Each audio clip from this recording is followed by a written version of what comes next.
Welcome. We have a Northwestern Medicine Physician Roundtable for you today to highlight advancements in acoustic neuroma management, multidisciplinary insights. Today on Better Edge, a Northwestern Medicine podcast for physicians. I'm Melanie Cole, and in this roundtable, we have neuro-otologist Dr. Mark Wyatt, neuro-otologist Dr. Kevin Zahn, otoneurologist Dr. Nicholas Hotch, and neurosurgeon Dr. Stephen McGill. Dr. Wyatt, I turn it over to you. Thanks for having us today, Melanie. So let's get started talking about acoustic neuroma. This is really actually probably more common than has previously been thought. Previously I think we thought the incidence of these tumors was about 1 in 100,000, but it's appearing through a body of literature that the incidence probably much more common than that, especially as we age. So, Steve, why don't you go ahead and talk about, just give us a little overview of acoustic neuroma and then discuss sporadic tumors and NF2. Yeah, so acoustic neuroma is the third most common non-malignant tumor in the brain. The most common is meningioma, followed by pituitary tumors, and then schwannomas. And of all schwannomas in the brain, about 95% happen on the eighth nerve. And those are vestibular schwannoma, acoustic neuroma, which are used interchangeably. In vestibular schwannoma, there's two ways they present. One is sporadic. So usually that's a unilateral lesion on one hearing nerve. And I know, Kevin, you'll dive into the symptoms a little bit here, but that's by far the vast majority. But an important subset of vestibular schwannomas happen in patients with a disorder called neurofibromatosis type 2. And really, it's the diagnostic feature of neurofibromatosis type 2. And these patients have acoustic neuromas on both sides, which presents a whole lot of challenges for the patients from a hearing standpoint and from a management standpoint, because the risk of these tumors is obviously hearing loss. And if you can lose that on both sides, then you're talking about deafness, and that can be very disabling to people's quality of life. So the management of NF2 is kind of a next level when it comes to vestibular schwannoma, and making sure you're doing the right thing for the patient at the right time and really trying to optimize their quality of life as long as possible. Yeah, I know the decision-making can be extremely difficult with that.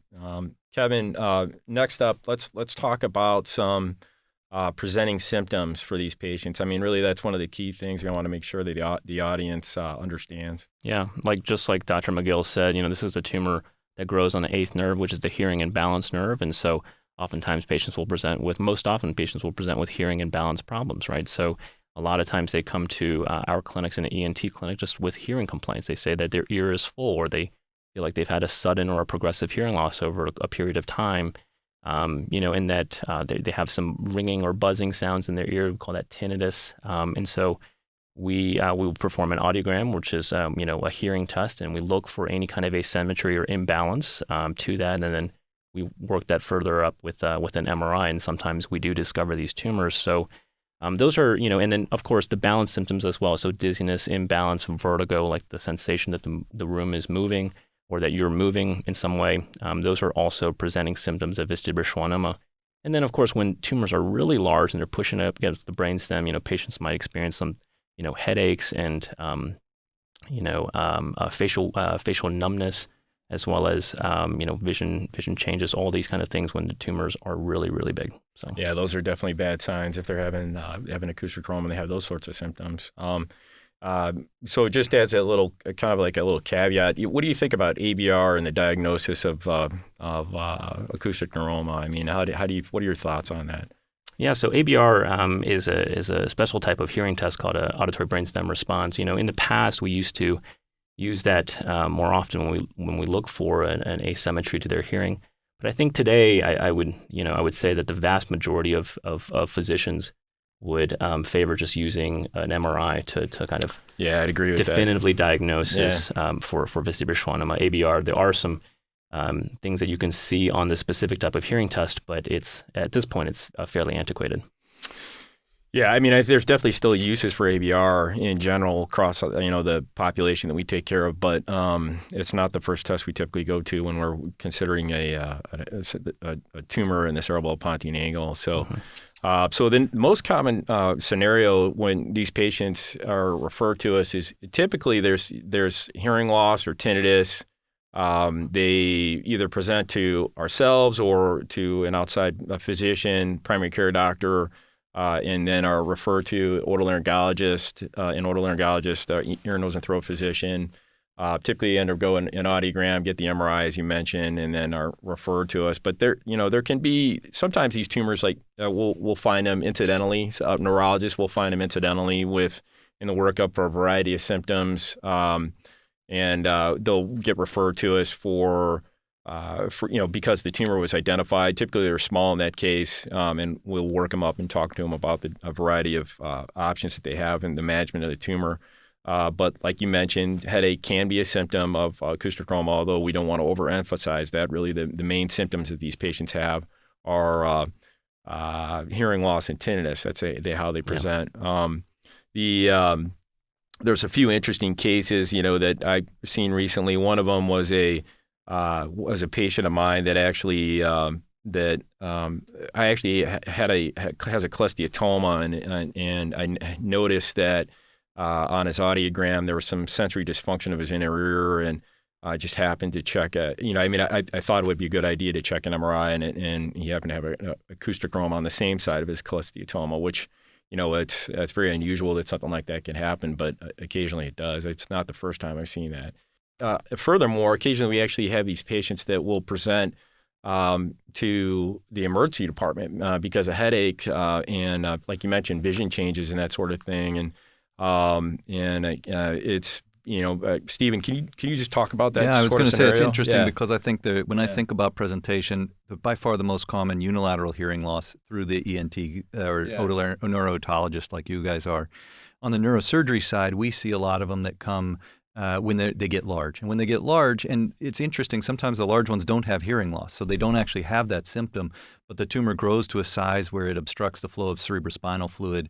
You develop hydrocephalus, and then the symptoms of hydrocephalus can be gait problems, blurry vision, headaches, and brainstem dysfunction. So that's where we see on the neurosurgery side actually a fair amount, but those typically come through the ER, where they'll find out about that. I had a recent patient who was actually pregnant, and then she was an optometrist, and she was like, I'm getting blurry vision, and her husband, who was also an optometrist, looked in her eyes, and he sees papilledema or swelling at the back of the eye and says, hey, we need to get a scan. They get a scan, and she's got like a 4-centimeter acoustic with normal hearing. Wow. So it's, these things can happen, but in the subset of things, I think the most common unilateral hearing loss, followed by incidental scans for headaches, other reasons get found. Mm-hmm. And then, the smaller portion where they get so large and then present with neurosurgical complaints, hydrocephalus. Okay, Dr. Hotch, can you help us understand the role of the otoneurologist in these patients? Because that's you have a very unique role in the care of these patients, and we are so pleased to have you with us. And I just would like you to expand on that. Yeah, happy to. So, it's very common beyond, of course, the hearing loss and the tinnitus as being presentations for this diagnosis. People can have headaches, they can have dizziness, and they get an MRI, and then you find this. Then the next question is the dizziness actually related to the schwannoma itself? Because of how common this condition actually is, as you had previously mentioned, it's possible that we're finding this incidentally quite a bit of the time, and that their symptoms cannot necessarily be attributed to that, in particular when it comes to vertigo, dizziness, imbalance, disequilibrium, unsteadiness, et cetera, et cetera.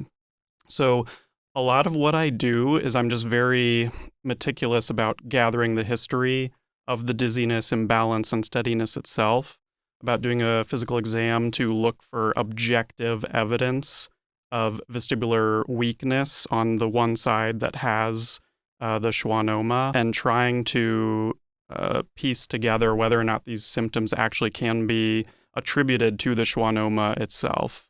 I think it's very easy to, have somebody come in, they say, oh, I'm dizzy, I've been dizzy for so and so much time, get an MRI, see a schwannoma, oh, that's clearly why you're dizzy. But that's not always the case. And so I spend this time trying to piece out, in retrospect, is your dizziness actually from something more common, like BPPV or a vestibular migraine? Or is your imbalance from some other neurological condition, very common things like peripheral polyneuropathy, or other things like Parkinsonism, cerebellar ataxia, myelopathy, etc. I think that this helps the patients in whom it's actually the chief complaints that they got the MRI in the first place, because it helps them to better understand where their symptoms are coming from. And then how do we kind of diagnose and manage what could be the cause of these symptoms. If it turns out to be the schwannoma, great. Then I kind of defer to my, neurosurgical colleagues such as Dr. McGill and my ENT colleagues such as Dr. Jean here. Yeah, I think just to chime in on that, I think this is why our multidisciplinary approach is so important, because Dr. Hotch's assessment really informs us when we're thinking about treatment decisions and making sure that we are treating the symptoms that are related to the tumor itself and that we are making decisions on that. Whereas, if someone is having a lot of dizziness symptoms, just like he said, that are unrelated to the tumor, then we want to make sure those are treated in the ways that he would help with, and that we are not treating those symptoms with what we're able to do. So I think that's one of the biggest challenges in vestibular schwannoma. And the patients that come to my clinic, unless it's an emergency with hydrocephalus or something, which is pretty rare, they've often seen multiple people and trying to figure out what is the right thing. And often we spend a fair amount of time talking about what are your treatment options, how do you decide which one? Because if you come in dogmatically like, oh, I'm a surgeon, we got to take this out, or I'm a radiation oncologist, we're just going to treat this with gamma knife, or we just watch it. Like the patients are left and they don't really know. And we're having our team and having Dr. Hotch here to help both set expectations and make sure we're doing the right thing. Because if dizziness is the primary complaint and it's related to the vestibular dysfunction on that side, then maybe we want to be more aggressive in our treatment. If it's unrelated, they have BPPV, they just need some Epley maneuvers, they're totally asymptomatic from a small vestibular schwannoma, maybe we can just watch that. And teasing this out is really important to know that you're doing the right thing, because without that diagnostic information that you add to the team about the etiology of the vestibular function, the detailed analysis of it, oftentimes our decision making can just be we'll do surgery, or no, we come in with different biases. But the more data we can have helps us make the right decision for the patient. And oftentimes the patients, when they see me, are super scared. They're like, oh my goodness, I have a brain tumor. What's going to happen? They've heard of somebody who's died from a brain tumor. And there's a lot of anxiety that goes along with this, not to mention the anxiety anyone would feel when they're dizzy, when they're imbalanced, they're struggling to walk. It's really difficult. So I think the more we can have really a data-driven approaches with that individual patient's data really empowers us to help guide the patient to the best thing for them. Right. Yeah, and I think we've all shared a few patients now where we have some smaller tumors that were sort of incidentally discovered and have come to our clinics, and Dr. Hotch was able to evaluate them and found that the vast majority of their dizziness symptoms were actually from migraine, right? And he was able to intervene and help with their migraine symptoms, and they're significantly better symptomatically. And again, once that's been treated, right, that's a totally different picture in how we counsel these patients about what to do for their vestibular schwannoma itself. So. And what to expect after surgery. Because if Exactly. the problem is Yep. from the tumor, we treat the tumor, that's good. But if the problem's not from the tumor, we treat the tumor, the problem's still going to be there. Absolutely. Yeah, you definitely don't want to be in that situation where the dizziness is persistent post-op with the expectation pre-op that the dizziness is going to resolve. So it's really key to kind of have that discussion with your patients ahead of time. Personally, I actually even have had patients with problems in the contralateral ear that, I like to check a Dix-Hallpike maneuver on people, especially with their, that's pretty easy to pick up a case of BPPV. I've definitely seen that on patients. Yeah. And then obviously with a small tumor, you're not going to intervene on that right away, so. Yeah. But Kevin, let's get into the treatment options. What are the options? When somebody comes in, you sit down with them, new patient, newly diagnosed acoustic neuroma. I guess probably a better question is, what are the top 3 patient and tumor characteristics you take into consideration when you're talking to a patient with acoustic neuroma? Yeah. Okay, so patient and tumor characteristics, and then what, run through the options real quick. Right. So I think, obviously we want to do a very comprehensive, big picture assessment, right? We want to make sure we understand their hearing levels. We do a hearing test. We understand, the size of the tumor, where the tumor is located, because that often does inform what our management options are. We want to get a really good sense of what their vestibular imbalance symptoms are, right? And a lot of, like you said, because these tumors are a lot more common than we think, we are actually picking them up quite a bit earlier, right? When tumor sizes are a lot smaller, and these quality of life decisions are so important. And we need to make sure that us as providers and physicians that we are treating the symptoms that actually are bothering that patient, right? And so, when it comes to patients with a significant amount of hearing, right, that certainly influences how we counsel those patients. But, we don't, there's very rare circumstances where we need to jump to surgery right away, right? Those are the very large tumors that are presenting with, brainstem compression, hydrocephalus, those kind of things. So we, take a step back, get the full picture, make sure that, this tumor is growing, observe it, or make sure that this tumor is growing or it is doing something in the first place, right? A lot of times when these tumors are diagnosed, this is one snapshot in time. We don't know if the tumor's been there for a very long time beforehand. So we need to understand, is the tumor actually growing before we, particularly counsel on the management. So there's a lot of, this is a very, very nuanced and very nuanced discussion. I think that's why our multidisciplinary team, we have to have these conversations and really get a full picture of the patient's symptoms before we, recommend one option versus the other. So basically, just to summarize, it's the options are observation, surgery, radiation, and there's intricacies of each. For each patient is different, and we always have to involve the patients in their treatment decision and so on and so forth. The only ones that are straightforward are the large tumors. We all know that those patients they generally need surgery. And then that's where the decision making gets simple. So next up, Dr. McGill, I'd like you to just talk about the multidisciplinary team and discuss maybe some cases that you recently took care of and that sort of thing. That'd be great. Yeah, I have it was interesting you're talking about treatment options. It's pretty simple. It's 3. Do we watch it and just get a serial scan? Is this growing or not? Once it's growing, let's say it's small, they're mildly symptomatic or asymptomatic, then we can treat. Our treatment options are either radiosurgery, so a single session like Gamma Knife. Other forms of radiosurgery are out there, but by far the longest track record is with the Gamma Knife, or microsurgical resection. Once you choose resection, there's different surgical approaches. So I was thinking of a lady who I saw. She had actually seen a partner of mine years ago, had a small acoustic. She was asymptomatic. She watched it. It grew a little bit over, I think it was 2 or 3 years. And then once it had grown, he had recommended radiosurgery. Unfortunately, due to life circumstances, she was lost to follow-up. She wasn't able to get MRIs. And then that tumor just completely exploded about 4 years later. It went from maybe a centimeter and a half, up to 4.5 centimeters. So I think the first thing, if we're going to watch it, we have to make sure the patients can follow up and that you have good options there. When we decide where does the multidisciplinary team comes?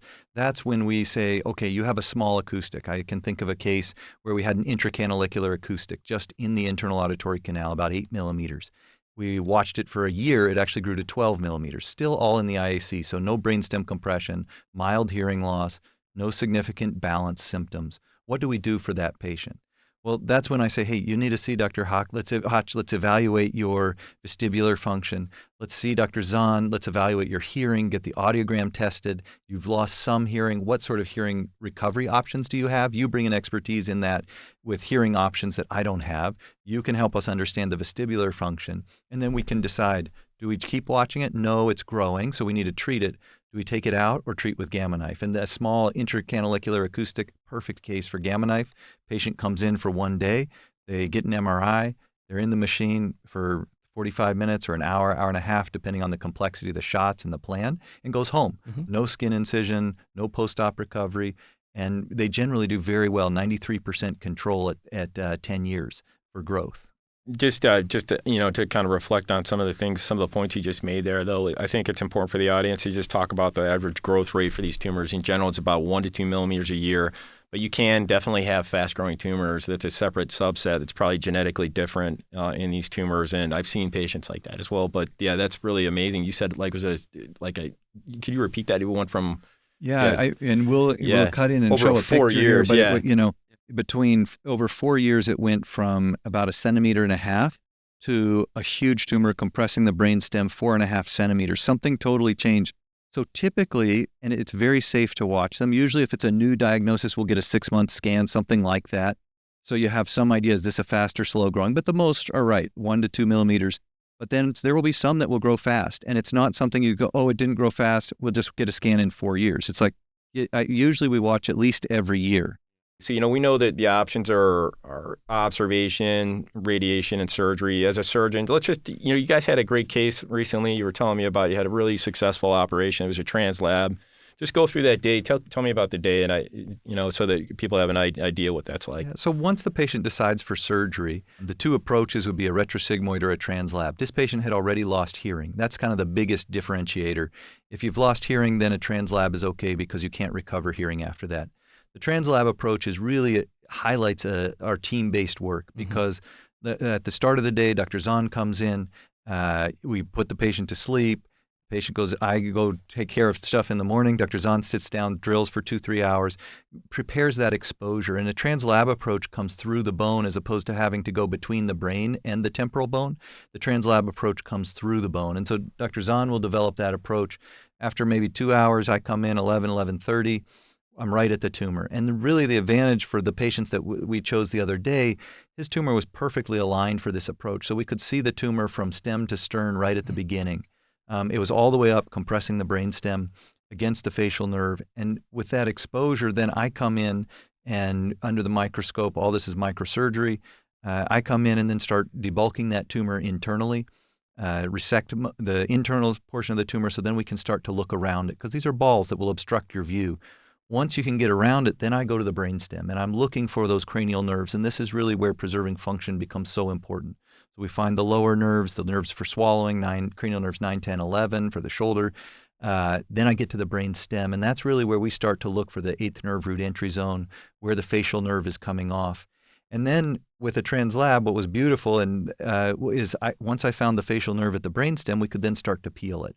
And this is really where the tumor starts to dictate the outcome with a good surgeon. So sometimes we can have a nice plane and peel that tumor right off the nerve, even if the nerve is fanned out. And I can develop from the brainstem side coming in, and then Dr. Zahn, we go back and forth. And you can talk a little bit about that, but it's really, I think one of the values of this is the surgery is so delicate and you're dissecting right off the facial nerve. To get a good outcome, I love having that second set of eyes. So Dr. Zahn's watching while I'm operating. Then you can come in and do the part in the internal auditory canal. You want to talk a little bit about that, maybe? Yeah, so that's one of the great benefits, I think, of the translabyrinthine approach is that, it can really handle tumors of any size. And out laterally, you're always able to find that facial nerve at an anatomically normal location, right? And so that's one of the really great advantages of it. And so, once the tumor has been significantly debulked by Dr. McGill, we can come out laterally in the IAC and start peeling the tumor off, find the facial nerve at a normal location, protect it, obviously, and then peel the tumor, connect the dots between the two, and then, finish the tumor dissection. Yeah, it's a great approach. Thanks to Bill House, who, developed it many years ago. But the beauty of that approach is when you're, in the internal auditory canal, you find the, Bill's bar, transverse crest, and you can flip the superior vestibular nerve off the facial nerve and just get things going. But really, we have to, keep in mind that it really goes beyond the surgeons. It's the support staff, the nurses, anesthesiologists, the physical therapists, the caseworkers that you really find in a place like Northwestern that make it a special place, and that's the sort of place where these sorts of tumors need to be taken care of. Just one other person that's really important and part of this resection, just going from where you were at, is the neuromonitoring. So understanding the function of that seventh nerve. So many times we can develop that plane. In the case we shared last week where we were able to get a gross total resection of the tumor, we were able to keep that plane going and really connect the dots, completely remove the tumor, separate it from the facial nerve, and have a great facial outcome. Mm-hmm. We can do that because we're continuously monitoring the nerve. We're stimulating as we go, making sure that we have good stimulation at the brainstem. So I know the nerve is still intact. The patient's going to wake up with a symmetric face. Sometimes you can't. Mm-hmm. And so sometimes then it gets a little more difficult and the tumor is very sticky. And that's when we have to make decisions about how much tumor do we leave.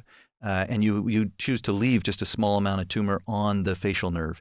And that can preserve that facial function. We published a study just recently here at Northwestern looking at our outcomes as to how much tumor do we need to take out. And we found a threshold where if you get beyond that, that tumor is unlikely to grow.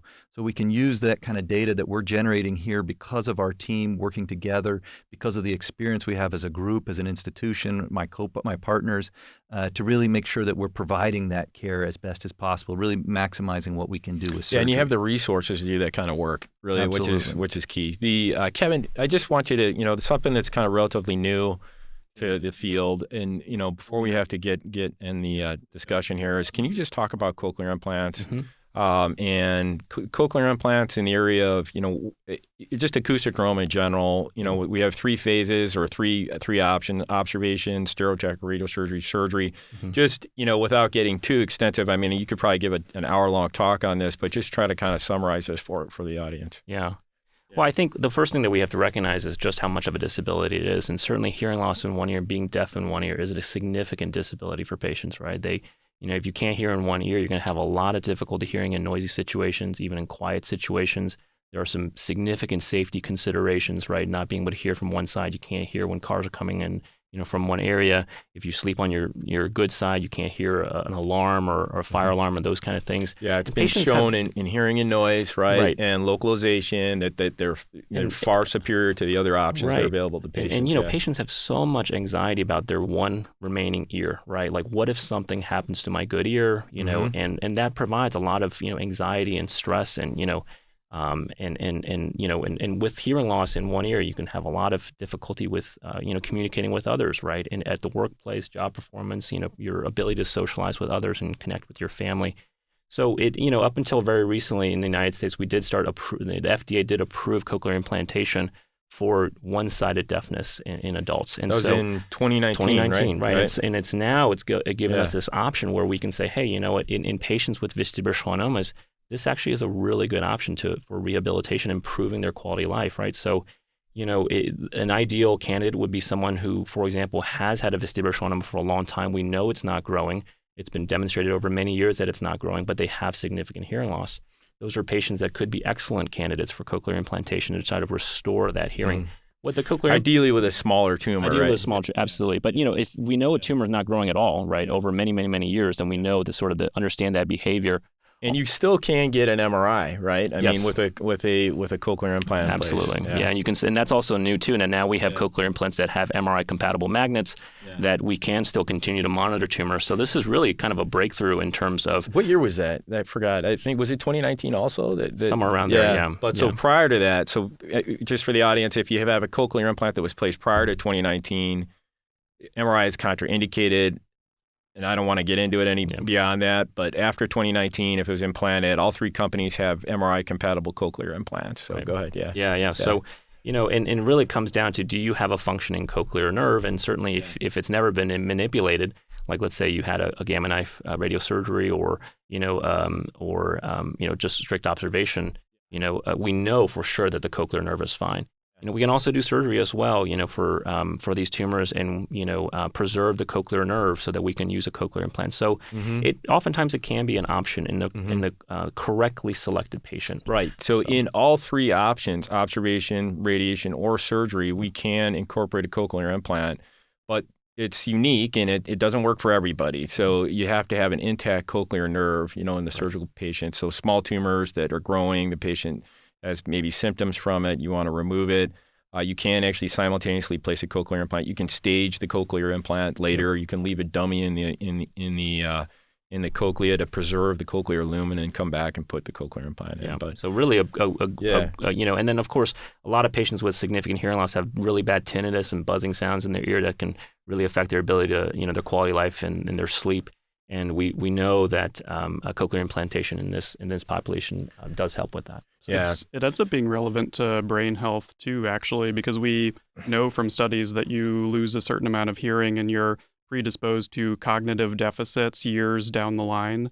And so having an early kind of like intervention even for that ends up being very helpful.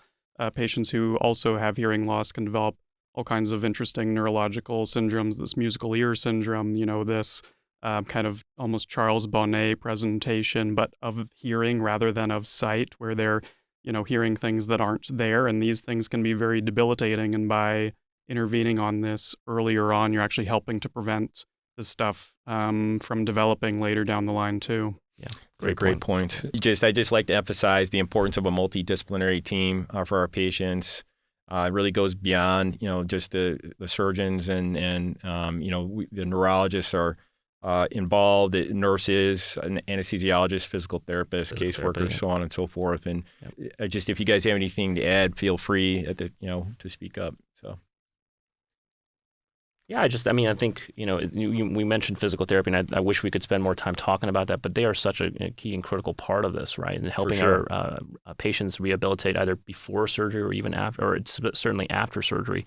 And, we just have tremendous physical therapists here, and, have the access to, Shirley Ryan Ability Lab and just outstanding therapists that can help us with these patients. So it's really such a joy to take care of these patients in this setting. Yeah, I really enjoy that. I also, the one thing I kind of maybe bring full circle to our training, I think all of us are fellowship trained, and I think that's really important. What I gained and learned in fellowship, we have a skull-based surgery fellowship here where we teach people how to do this. And I think that's absolutely important when you're choosing a team. Not only do you have a full team with a vestibular neurologist, an otoneurologist, and all of us, and radiation oncologists as well. But having people it who adds are to ready. the care. Yeah. And I think it certainly broadened my horizons and helped me be a better doctor. So, that's something that's important to look for. I think the one thing I would emphasize is the culture of the multidisciplinary approach. I think it's very common for Stephen and I or Kevin and I to basically just call each other up, send text messages, send epic messages, whatever it may be, and those barriers to communication are pretty much zero. Even, I'm glad you also mentioned our physical therapy colleagues, because I think it's pretty much every single day that I talk to a physical therapist. But of course, I'm taking care of many, dizzy patients, in which our physical therapy colleagues are incredibly important to the care of these patients. It's just great to see you guys, interested in this, and you're doing a great job. Especially Kevin hit with our cochlear implant program here. It's really taken off. So I was just thinking about a couple of patients we had recently where it's exactly that. A couple of quick phone calls. Yes, I think, look at the patient. We can treat with Gamma Knife, then put in a cochlear implant. That's really going to restore this patient's function, give them a step up, which was something that, I hadn't really thought about or wouldn't have thought about if I was practicing solo or on my own, but working so closely together. And, it's really a pleasure and a fun environment to work in and to care for our patients. Cosign. Thank you so much, gentlemen. What a lively, enlightening discussion. Thank you so much for this roundtable today. To refer your patient or for more information, please visit our website at breakthroughsforphysicians.nm.org/neurosciences to get connected with one of our providers. That concludes today's episode of Better Edge, a Northwestern Medicine podcast for physicians. I'm Melanie Cole. Thanks so much for joining us today.